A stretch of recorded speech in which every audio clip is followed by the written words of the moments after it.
계엄 옹호 논란을 빚은 대통령실 강준욱 국민통합비서관 결국 스스로 물러났습니다. 또 이재명 대통령은 강선우 여성가족부 장관 후보자에 대한 인사청문 경과보고서 재송부를 오늘 중으로 국회에 요청할 전망인데요.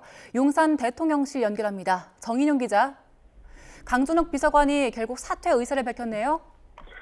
네, 대통령실 강유정 대변인은 강준욱 대통령실 국민통합비서관이 오늘 오전 스스로 사퇴하겠다는 뜻을 밝혔다고 조금 전 브리핑을 통해 전했습니다. 비상계엄 옹호 논란을 빚은 강 비서관이 사죄 입장을 밝힌 지 이틀 만입니다.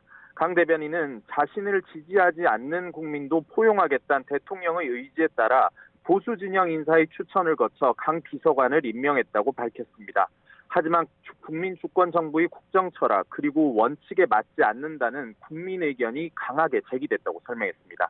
이에 강 비서관이 자진 사퇴를 통해 자신의 과오에 대한 진심 어린 사과를 국민께 전하겠다는 뜻을 밝혔고 이 대통령도 이를 수용해 국민 요구에 응답하고자 한다고 강조했습니다. 앞서 강 비서관은 지난 3월 자신의 책에서 윤석열 전 대통령이 국민에게 답답함과 막막함을 알리는 방식으로 계엄을 선택한 거라고 주장했는데요. 계엄 선포를 내란으로 몰아가는 행위는 여론 선동이란 취지의 의견도 낸 것으로 알려져 논란이 일었습니다. 특히 여권에서 전방위적으로 사퇴론이 일었고 결국 강 비서관은 자리에서 물러나게 됐습니다.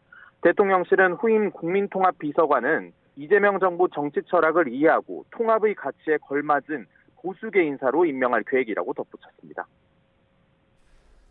강선우 후보자에 대해서는 여전히 이 대통령 임명 의지가 강한 걸로 보인다고요? 네, 그렇습니다. 대통령실은 강선우 여가부 장관 후보자에 대한 인사청문 경과보고서 재송부를 국회에 오늘 중으로 요청할 것 같다고 밝혔는데요. 인사청문회 법상 국회에서 보고서 채택이 불발되면 한 차례 더 송부를 요청할 수 있는데 그렇게 하겠다는 겁니다. 재송부의 경우 최장 10일까지 기한을 정할 수 있는데요.